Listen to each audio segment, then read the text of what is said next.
Si tienes tu Biblia, por favor, ábrela a Ageo capítulo 2. Hoy vamos a concluir nuestra serie de micrófono. Un abrazo y unas felicitaciones bien especiales a todas las mamás, en especial a mi señora esposa, madre de Juanito, que ya por eso le deben de dar un premio especial porque tiene energía de 3 chamacos ese niño.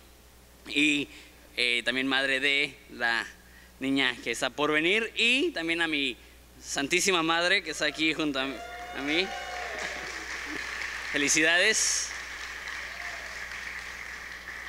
Como dije, hoy terminamos la serie de Ageo.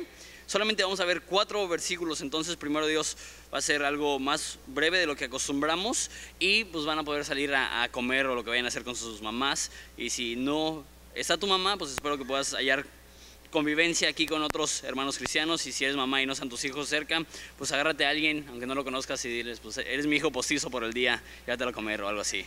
Ok, Ageo 2, 20 al 23 dice así: Vino por segunda vez palabra de Jehová a Ageo a los 24 días del mismo mes, diciendo: Habla a Zorobabel, gobernador de Judá, diciendo: Yo haré temblar los cielos y la tierra, y trastornaré el trono de los reinos, y destruiré la fuerza de los reinos de las naciones, y trastornaré los carros y los que en ellos suben, y vendrán abajo los caballos y sus jinetes, cada cual a espada de su hermano. Feliz Día de las Madres. Escogimos el pasaje así más bonito para ustedes.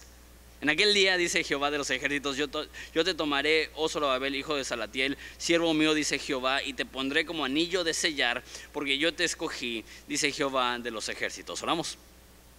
Padre, te damos tantas gracias por este domingo que podemos venir a estudiar tu palabra, y lo que nos queda claro es que lo que necesitamos escuchar es lo que tú pones delante de nosotros, que toda la palabra es viva y eficaz y más cortante que cualquier espada de 2 filos. Entonces podemos llegar a cualquier parte de la Biblia y ser retados y ser y que se remueva de nosotros las áreas que no necesitamos, y que también tu palabra es inspirada, que toda la Biblia es inspirada por ti y es útil. Entonces, Padre, te pido que en esta mañana nos demuestres a través de las Escrituras cómo conocerte mejor, cómo vivir para ti, cómo ser motivados de la manera correcta, en el nombre de Jesús. Amén. Una de las preguntas más importantes que todos tenemos que contestar es: ¿cuál es nuestra motivación? Particularmente para los cristianos, ¿cuál es nuestra motivación para servir a Jesús, para amar a Jesús, para buscar a Jesús? Porque hay muchas personas que tienen la apariencia de alguien que busca a Dios, pero no necesariamente es la realidad. Pienso en un ejemplo en Caín y Abel. Dice la Biblia que los dos presentaron las primicias, los dos presentaron uno presentó lo mejor de su ganado, otro presentó lo que él había cosechado, pero la Biblia dice que el corazón de Caín no estaba bien, entonces la motivación estaba mal. Pienso en Ananías y Zafira. Si no conoces la historia, son personas en Hechos que venden su casa y dicen que la vendieron en cierta cantidad, y eso es lo que llevan a la iglesia, cuando en realidad vendieron la casa por un mayor precio. Y yo digo, qué admirable que alguien venda su casa, y aunque sea la mitad de lo que vendió, que lo dé a la iglesia. Sí, es algo extraordinario. Pero en vez de que le den un aplauso, él muere. Y muere porque le dice Pablo: está bien mentirle a Dios, está bien mentirle al Espíritu Santo. Entonces vemos en la Biblia que es importante, y lo hemos visto en toda la serie, no solamente lo que hacemos, sino por qué lo hacemos.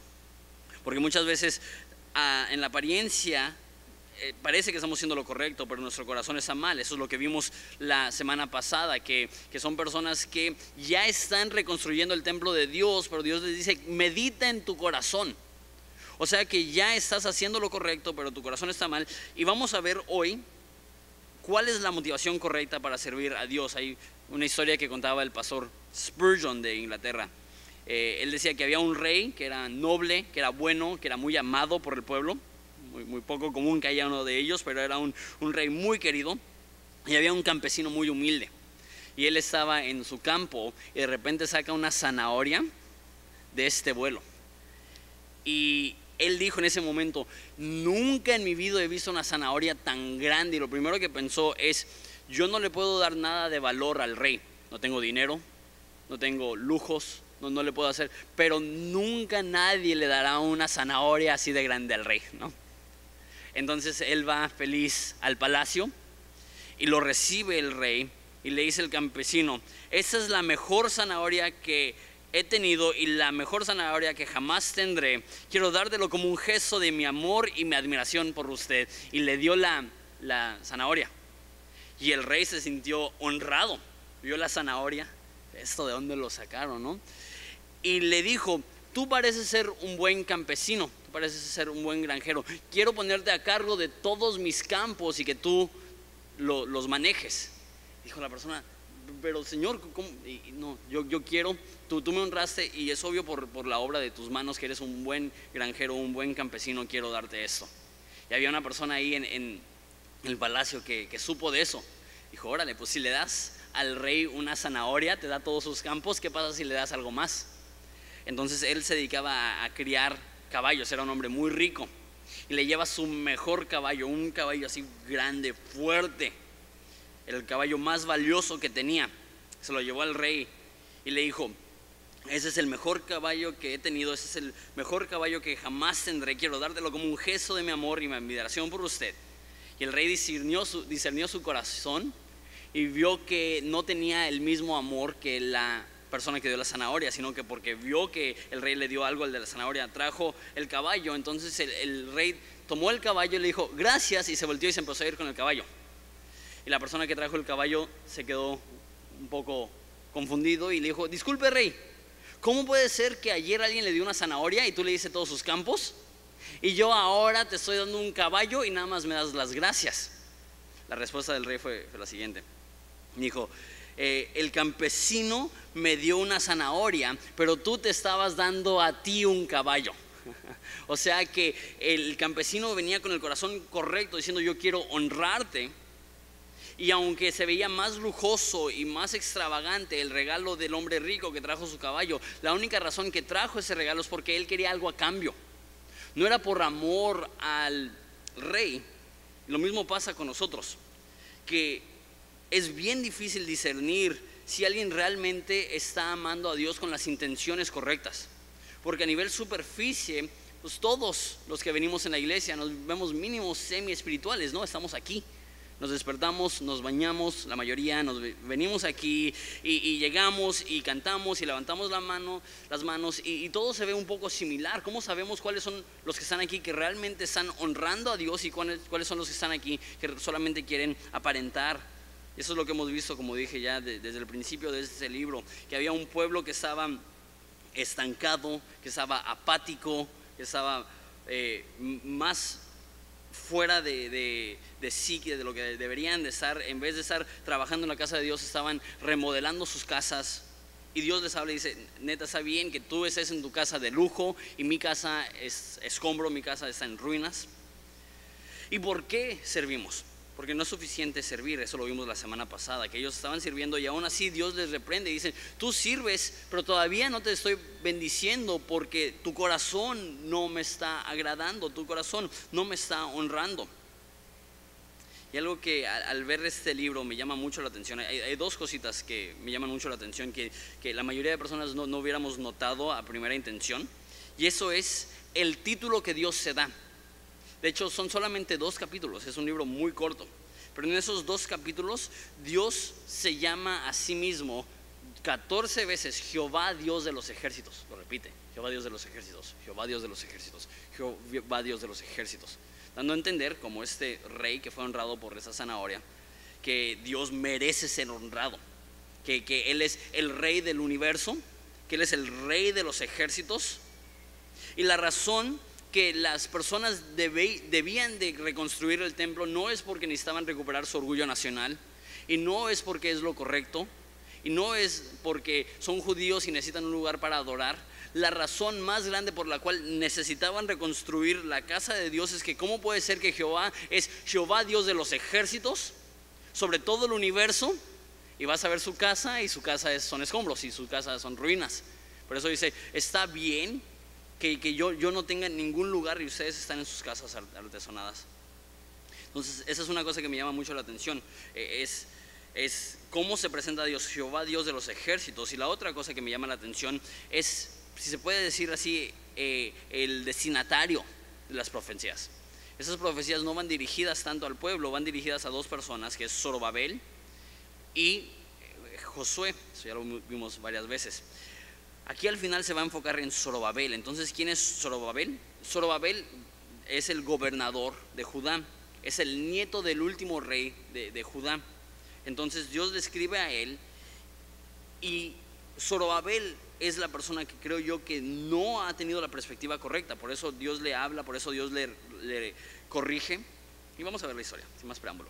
Versículo 20 dice así: vino por segunda vez la palabra de Jehová a Ageo a los 24 días del mismo mes, diciendo. Entonces, si ves un poco atrás en el último estudio que tuvimos en el versículo 10, dice que era el día 24 del mes séptimo, y aquí dice que es el día 24 del mismo mes. Entonces no ha pasado ningún tiempo desde la profecía anterior que decía: considera tu corazón, mas de este día te bendeciré. ¿Se acuerdan de eso la semana pasada?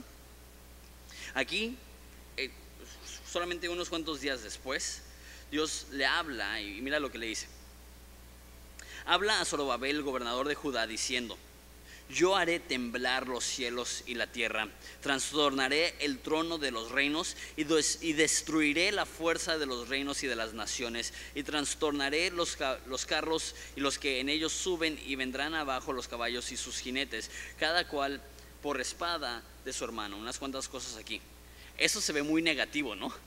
Yo vi esto y la primera vez que lo leí asumí que era un reproche, que Dios estaba regañando a su pueblo una vez más, diciendo: yo voy a destruir las naciones y yo voy a hacer temblar los cielos. Pero de repente me doy cuenta que no es una reprensión. Una vez más tenemos que ver a quién va dirigido eso. Dice: habla a Zorobabel, gobernador de Judá, y se enfoca en él. Ahorita ya ni siquiera menciona a su compañero, a Josué. Zorobabel era el gobernador, el líder civil, y Josué era el sumo sacerdote, el líder espiritual. Aquí se enfoca en el líder civil. ¿Por qué? Yo creo, y a lo mejor estoy especulando un poco por el contenido, pero tienes que recordar que esta no es la nación fuerte de Israel que una vez fue. Esa es una nación que hace 70 años fue destruida, fueron humillados, y Zorobabel, que era el legítimo rey de Israel, de Judá, que su abuelo había sido el rey, él era el hijo del primogénito, él era el primogénito del primogénito. Entonces, si no hubiera sido conquistado Judá, Zorobabel hubiera sido el rey. Pero en vez de ser rey de una nación fuerte y rey de la nación de Dios, es simplemente un gobernador más en una nación pagana, en una nación enorme, una nación fuerte, una nación que conquistó todo el Medio Oriente y llegó hasta la India, su imperio, y hasta el norte de África, un imperio masivo. E Israel ya no es una nación importante, ahora es una mancha en un mapa. Y Zorobabel no es el rey. Zorobabel es el gobernador de Judá, como digo, muy pequeño. Y como vimos ya en esa carta, no solamente es pequeño su puesto del gobierno, sino que dirige a un pueblo pequeño. Solamente regresaron a Jerusalén 40,000 personas. Es un reino muy, muy chico. Eso no es un reino de millones, esto no es un reino gigantesco, es un reino muy chico. Y la obra que están haciendo es muy chica. El templo que están reconstruyendo no es glorioso, no es lujoso. De hecho, a tal grado que unos cuantos años después lo remodela Herodes, que era romano. Lo remodela porque le da lástima. No puede ser que esos pobres judíos no tienen nada, y lo hace más bonito. Pero cuando lo hizo Zorobabel era un templo muy X. Y tenía, nos dice Esdras, que narra la misma historia de otra perspectiva, nos dice que Zorobabel tenía mucha oposición, que las naciones vecinas se estaban levantando en contra de él para que no continuara con la reconstrucción del templo, y que aún las mismas personas que estaban dentro de Israel estaban tristes porque la gloria del templo era muy pequeña. Entonces ese es el contexto en el cual Dios habla a Zorobabel, y Zorobabel no tiene nada, y Dios le recuerda: yo voy a sacudir los cielos y la tierra, yo voy a hacer temblar los cielos y la tierra, yo trastornaré el trono de los reinos. Eso es una profecía de lo que llamamos la segunda venida de Jesús, que eso es cuando Dios va a regresar. Y sé que he hablado mucho de eso, sé que hablé mucho de eso en la serie de Apocalipsis, pero lo hablo porque lo veo mucho en la Biblia y se me hace que no se enfatiza mucho. Y eso es el enfoque de la segunda venida de Dios. Normalmente asumimos que la segunda venida de Jesús es para llevar a su iglesia al cielo, Y aunque creemos que va a haber un rapto y eso va a suceder, ese no es el enfoque de la segunda venida. El enfoque de la segunda venida es lo que vemos aquí. Dice que va a trastornar los tronos de los reinos.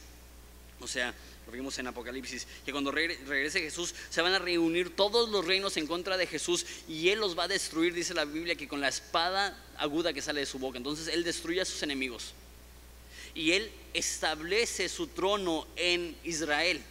Él establece su trono en Jerusalén. La última imagen que tenemos en Apocalipsis dice que desciende Dios. Dice aquí, el tabernáculo de Dios es con los hombres y ellos serán su pueblo y Él será su Dios. A lo que llego es que la imagen que tienes del cielo y que yo tengo del cielo es un poco incorrecto. No vamos a estar en un país lejano, no vamos a estar en un lugar espiritual, quién sabe dónde, sino que la eternidad se vivirá en este planeta con Dios reinando desde Jerusalén, sentado desde su trono. El centro del mundo será Jerusalén y Él va a reinar sobre todas las naciones del mundo.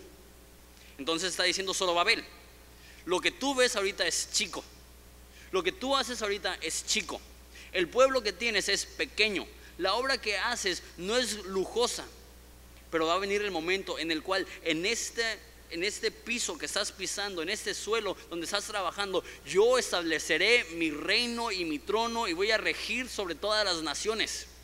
No se te olvide eso, Zorobabel. Y es lo que dijo anteriormente, que el deseado de las naciones vendrá, que todas las naciones, incluyendo México, incluyendo Estados Unidos, nos duele ver la injusticia que hay a nivel gobierno, que no hay ninguna nación sobre la faz de la tierra que está satisfecho con el gobernador que tiene, con su presidente o su primer ministro o su rey o su reina.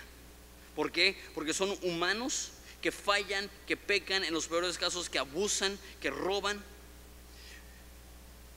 Y Dios le recuerda a Zorobabel, no va a ser así siempre. Va a llegar el momento donde yo voy a restablecer mi reino. La obra era difícil, pero Dios les dice, la historia no termina aquí. Llegará el momento donde Dios regresará. Y en medio de la dificultad es cuando Dios nos recuerda la segunda venida. Ahorita hablo un poco más de esto. Entonces, en medio de la tiniebla, en medio de la dificultad, en medio de ese sentimiento de inutilidad, Dios le dice, recuerda, yo vengo, y le dice otra cosa. Y antes de continuar, quiero aterrizar eso en tu corazón, porque yo creo que una de las luchas más grandes que tiene el ser humano es simplemente sentirse inútil, sentirse que no vale, sentirse que su vida no hace una diferencia, sentirse que va a morir y no va a ser recordado. Todos esos son temores reales. Y lo que diría mucha de la psicología y mucha de la mentalidad de hoy en día es, si te sientes insignificante, necesitas una mejor autoestima, necesitas valorarte. Pero en ese momento donde Zorobabel tiene oposición y tiene dificultad y tiene un pequeño reino y no es el rey, mira el versículo 23, en aquel día, dice Jehová de los ejércitos, te tomaré, oh Zorobabel, hijo de Salatiel, siervo mío, dice Jehová, y te pondré como anillo de sellar, porque yo te escogí, dice Jehová de los ejércitos. Hay varias interpretaciones de esto. Lo primero y lo más obvio y lo más importante es que esto significa que del linaje de Zorobabel iba a venir el que iba a reinar sobre todo el mundo. Lo explico. Cuando leí, te pondré como anillo de sellar, yo asumía que eso significaba más bien que Dios le iba a dar un anillo a Zorobabel. No, pues, qué buena onda de Dios, ¿no? Y un anillo de sellar es algo muy específico. De hecho, tengo este anillo que es plano de un lado, no sé si lo alcanzas a ver. Y así eran los anillos de sellar, eran planos de un lado y tenían un emblema familiar. Entonces hoy en día, si haces un contrato con Telcel o de renta o lo que sea, firmas tu nombre. En ese entonces, cuando hacías un contrato, tomabas cera, la derretías, la ponías sobre un papel, tomabas un anillo y lo presionabas así y dejabas tu emblema sobre esa hoja. Y lo que es interesante es que ese anillo no era personal, era un anillo familiar. Y cuando tú llegabas a ser de cierta edad y tu papá te consideraba digno de hacer trámites a su nombre, a nombre de la familia, Él te daba un anillo de sellar. Por eso en la historia del hijo pródigo, cuando dice que lo agarró, lo vistió y dice, y puso un anillo sobre su dedo, ¿qué es lo que está diciendo en la historia del hijo pródigo? Te recibo y te doy todos los derechos que hubieras tenido si no te hubieras ido, hasta el derecho de hacer trámites a favor de la familia. Entonces yo dije, no, pues qué padre, ¿no? Qué regalazo que Dios le dé un anillo de sellar a Zorobabel, diciendo, tú eres parte de la familia de Dios y yo te considero digno de estar en mi familia. Pero eso no es lo que dice. Dice, te pondré como anillo de sellar. O sea, no que Dios le va a dar un anillo a Zorobabel, sino que Zorobabel será aquel anillo. Aquí es donde entramos a cosas muy interesantes. Zorobabel es, como dije, nieto del último rey de Judá. Él es descendiente directo de David, el rey David. Entonces su abuelo era rey, su bisabuelo era rey, su tatarabuelo era rey, y así sucesivamente podía ver su árbol genealógico hasta David. Y lo interesante es que pues obviamente el árbol genealógico no terminó con él, sino que continuó. Y si buscas el nombre Zorobabel en Google y dices en qué parte de la Biblia sale, te das cuenta que Zorobabel es mencionado en el Nuevo Testamento 2 veces. Es mencionado en la genealogía de Mateo y la genealogía de Lucas.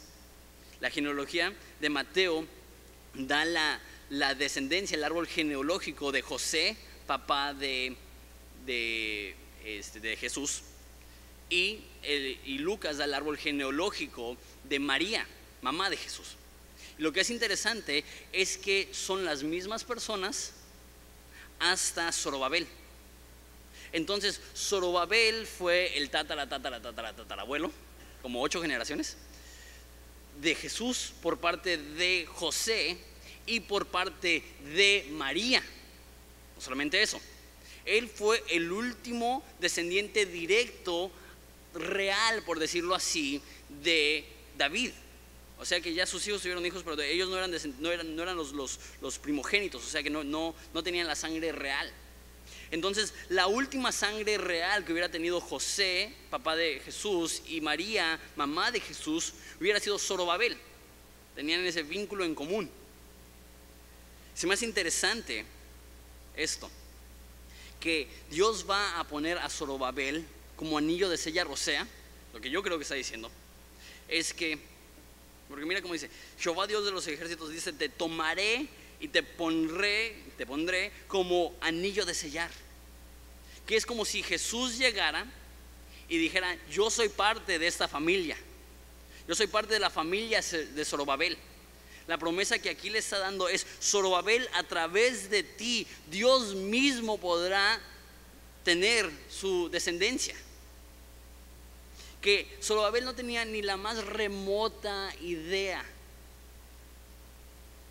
por decirlo así, de la importancia de su vida. Imagínate ser el último eslabón entre tanto José y María genealógicamente. Entonces Zorobabel ve, no soy nada, no soy un rey, mi pueblo no es nada, mi obra no es nada. Y Dios le dice, ¿sabes qué? Yo te pondré como anillo de sellar porque te he escogido.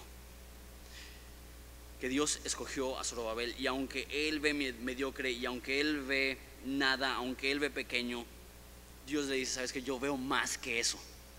Yo veo el tatarabuelo de Jesús. Yo veo a aquel por el cual va a nacer Jesús. Y eso es lo que es bello y difícil del cristianismo. Zorobabel no vio eso. Zorobabel, ¿qué es lo que vio toda su vida? Un pueblo ingrato, una obra difícil, un reinado pequeño, y realmente todo lo que estoy haciendo es mediocre. Tan mediocre que en unos cuantos años van a tener que remodelar mi obra porque ni siquiera fue bonita. Eso es lo que vio Zorobabel. Eso es lo que es difícil acerca del cristianismo, que no siempre vemos los frutos, que muchas veces sembrar nuestras vidas producen resultados que jamás veremos en esta vida. Tenemos que confiar, porque los cristianos servimos a un Dios que no vemos, de una manera que no entendemos, con un resultado que no sabemos, para tener una recompensa que ahorita no tenemos. Me voy a dedicar a rapear. Voy a hablar a Fermín. ¿Qué onda, Fermín? Pero servimos a un Dios que no vemos, dice Primera de Pedro, a quien amas sin haberle visto. La Biblia dice que nadie ha visto a Dios jamás. ¿Alguien puede decir que ha visto a Dios? Pues la verdad es que nadie hemos visto a Dios físicamente. Entonces amamos a un Dios que no hemos visto, de una manera que no entendemos. No entendemos la obra de Dios, con un resultado que no sabremos. No sabemos qué va a pasar con las cosas que hacemos para Dios, y con una recompensa que ahorita no tenemos. Ahorita no podemos decir, mira, yo estoy sirviendo a Dios, mira, esa es mi recompensa, esa la vamos a recibir a futuro. En otras palabras, lo más glorioso del cristianismo es también lo más difícil, y ese no lo tenemos palpable. Si no, sería fácil. Si no, cualquiera sería cristiano. Si Dios pudiera mostrarnos la bendición de una eternidad a su lado y que todos lo pudieran palpar, todos quisieran ser cristianos. Pero la realidad es que andamos por fe y no por vista. Dice un teólogo del tercer siglo, Agustino, dice que la fe es creer en aquello que no puedes ver, pero la recompensa de tal fe es tener aquello en lo cual crees. O sea, la fe es creer en algo que no vemos, pero hay una recompensa que es que veremos aquello que creemos. ¿Qué tiene esto que ver con nosotros? Pues tú no eres Zorobabel. Tú no eres parte del linaje de Dios. No vamos a un día en la eternidad a darnos cuenta, órale, el Mesías fue hijo de mi hijo, de mi hijo, de mi hijo, de mi hijo, de mi hijo. Pero la frase me encanta. Dice, porque yo te escogí. Y la Biblia habla mucho acerca de cómo Dios nos escoge a nosotros. Y dice que el mismo concepto, dice que Él pone al Espíritu Santo como en las arras. Otra forma de verlo es el anillo de sellar, que tenemos el Espíritu Santo dentro de nosotros, y nosotros podemos tener la elección. Que esa es la neta. Hay personas aquí cuyas vidas son tan insignificantes que nadie te escogería para nada. En la escuela no te elegían, no fuiste el alumno destacado. En los deportes eras el último que escogían. En tu vida romántica, los que tú escogías no te escogían, y por fin alguien cayó. Y ahora te das cuenta que si tuviera otra oportunidad probablemente no te escogería. Y vemos nuestras vidas y decimos, qué insignificante, qué pequeño. Yo no tengo una vida reconocida. ¿Sí entiendes eso? Que todos nosotros, en 100 años, en este mundo nadie se va a acordar de nosotros. Feliz Día de las Madres. No, no es cierto. Y cuando luchamos con esta realidad, puede ser un poco triste. No tengo nada, no soy nadie. Todo lo que haga será olvidado. Es la realidad a la que llegó Salomón. Todo es vano. Pero ¿qué es lo que dice Dios? Pero Zorobabel, yo te escogí. Que a lo mejor nadie te escogería, pero Dios sí. Que a lo mejor nadie vio en ti algo deseable, pero Dios sí. Que a lo mejor nadie te procura y nadie te elogia y nadie te exalta, pero Dios dice, ¿sabes qué? Yo sí. Yo te pondré como mi hijo. Y a lo mejor no seré yo tu descendiente, pero tú sí serás mi descendiente. Y a lo mejor yo no voy a ponerme tu anillo porque no soy parte de tu familia, pero tú sí te vas a poner mi anillo porque tú eres parte de mi familia. ¿Qué tiene todo esto que ver con lo que empecé al principio, la motivación y la zanahoria? Servimos por esto. No servimos para que Dios nos elija. No servimos para que Dios nos dé. No servimos para ser reconocidos. No servimos para ser alguien. No servimos para tener fama. Servimos porque entendemos que Dios nos eligió y no lo hemos superado. Y es tanta la gratitud que portamos en nuestros corazones que la reacción lógica y la respuesta lógica es decir, va, Él merece todo porque yo estando perdido me buscó. Él merece todo, ¿por qué? Porque yo estando muerto me dio vida. Él merece todo, porque cuando yo no valía nada, Él me apreció lo suficiente para elegirme y decir: tú eres mío. El servicio cristiano y la motivación cristiana, y eso ya lo sabes, es el amor. Y eso se manifiesta al darnos cuenta que todo lo que somos, todo lo que tenemos proviene de Dios. Dice Santiago que todo don perfecto, toda dádiva perfecta desciende de lo alto, que Dios es el que lo da. Servimos a Dios porque entendemos que al servirle a Él, le tenemos a Él, y eso es lo que queremos. Quiero terminar con 3 puntos que siento que pueden ayudarnos a entender ese pasaje. 1, todo lo que hacemos lo debemos de hacer a la luz de la segunda venida. Eso es lo que le está diciendo. Trabaja, ¿por qué? Porque yo voy a sacudir los cielos y la tierra y voy a destruir todas las naciones, y yo voy a venir a reinar personalmente. Que la segunda venida, el concepto de la venida de Dios, no nos hace menos trabajadores, nos hace más trabajadores. Existe un concepto, y eso era muy común en los años 70 y 80, y eso es que Dios viene en cualquier momento. Entonces no compres casa, entonces no te cases, entonces no tienes por qué preocuparte de la próxima generación, no tienes que preocuparte de desarrollar líderes, porque pues a fin de cuentas va a venir Jesús, ¿no? Lo que pasó es que había muchas personas que pasaban más tiempo viendo sus tablas así escatológicas del fin del mundo, diciendo: a ver, Dios, ya falta poco. En vez de estar diciendo: ok, falta poco, hay que chambear, manos a la obra. Como cuando Jesús asciende y se quedan los discípulos atónitos viendo al cielo, y estaban tan perplejos que Dios tuvo que mandar a ángeles a que les dijeran: ¿qué hacen? No, váyanse a trabajar. El mismo Dios que ascendió a sí mismo va a regresar, pero hasta ese momento sean llenos del Espíritu Santo y sean testigos en todas partes del mundo. Dice Jesús que cuando nuestro amo regrese, que nos encuentre sirviendo. Dice Pedro que debemos estar ocupándonos o trabajando hasta que Él regrese. La segunda venida, el saber que Jesús va a llegar en cualquier minuto, nos hace trabajar más, porque queremos que cuando Él llegue nos encuentre con las manos en la masa, pero del buen aspecto, ¿no? Trabajando, chambeando, con el martillo espiritual en la mano, trabajando, sudando, y que Él llegue y que eso sea lo que Él vea de nosotros. Debemos hacer todo a la luz de la segunda venida. Dios le dice que reconstruya, después dice: y voy a regresar. Entonces solo Él pudo haber dicho: entonces ¿para qué reconstruir? Pero la segunda venida nos inspira y nos motiva a chambear, no lo opuesto.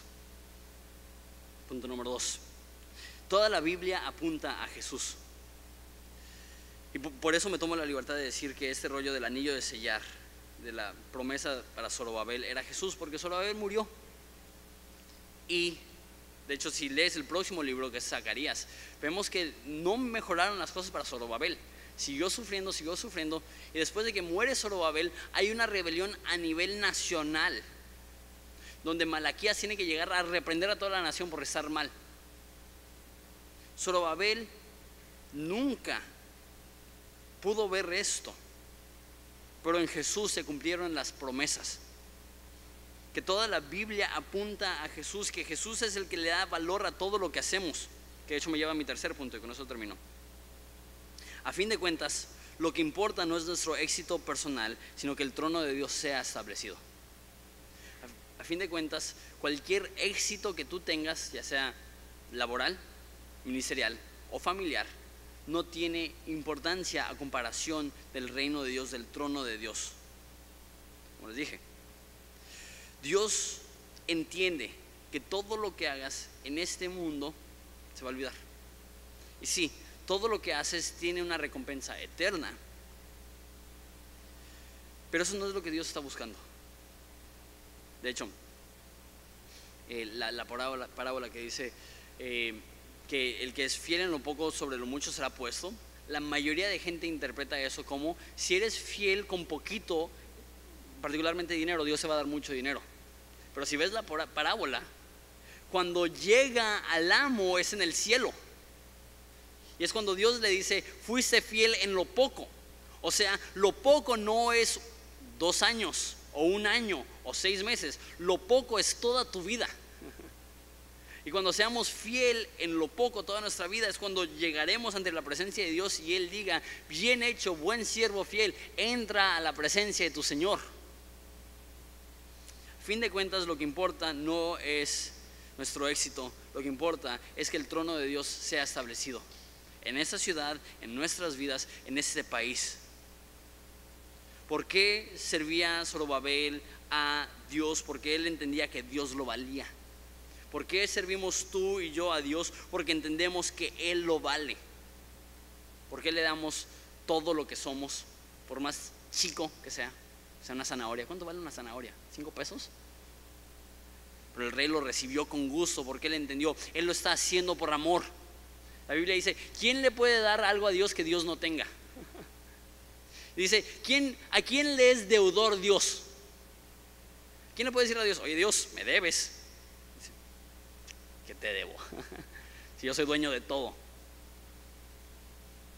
No hay nada que podemos hacer que realmente sea la magnitud de Dios. Ninguna palabra, ningún hecho, ninguna obra es así de grande. Pero sabes que a Dios no le importa el tamaño de nuestro servicio, le importa el corazón del servicio. Que lo hagamos por amor, que lo hagamos para honrarle, que le hagamos no para nosotros, sino que digamos: tú eres Rey, tú eres Jehová, Dios de los ejércitos, tú estás en tu trono y yo te quiero honrar. ¿Les parece si nos ponemos de pie y oramos?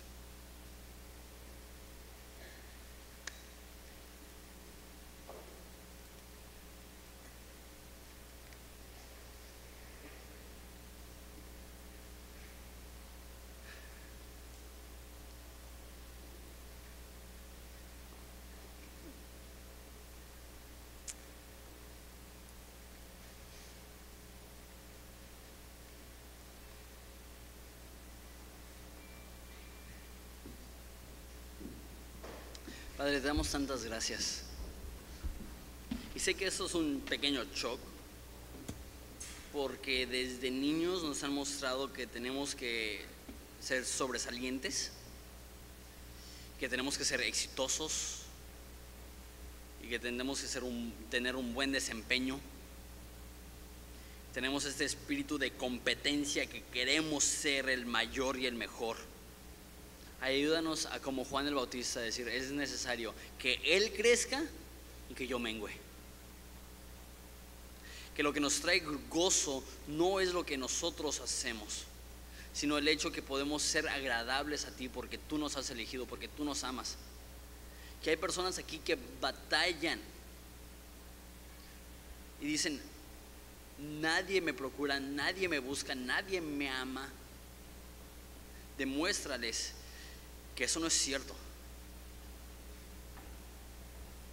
Que tú a los que antes conociste también predestinaste para que fuéramos hechos a la imagen de tu Hijo. Que desde antes de que nosotros te buscáramos, tú nos buscaste. Que no es que nosotros te hayamos elegido a ti, sino que tú nos elegiste a nosotros. Y no es porque podías sacarnos provecho, nos elegiste por amor.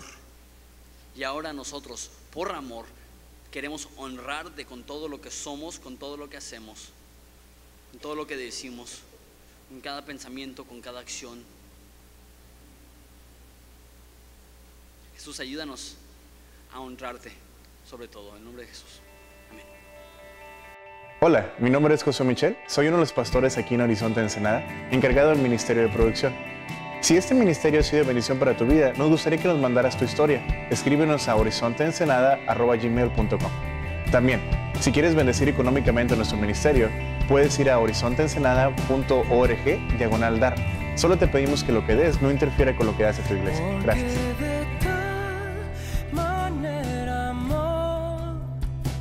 Dios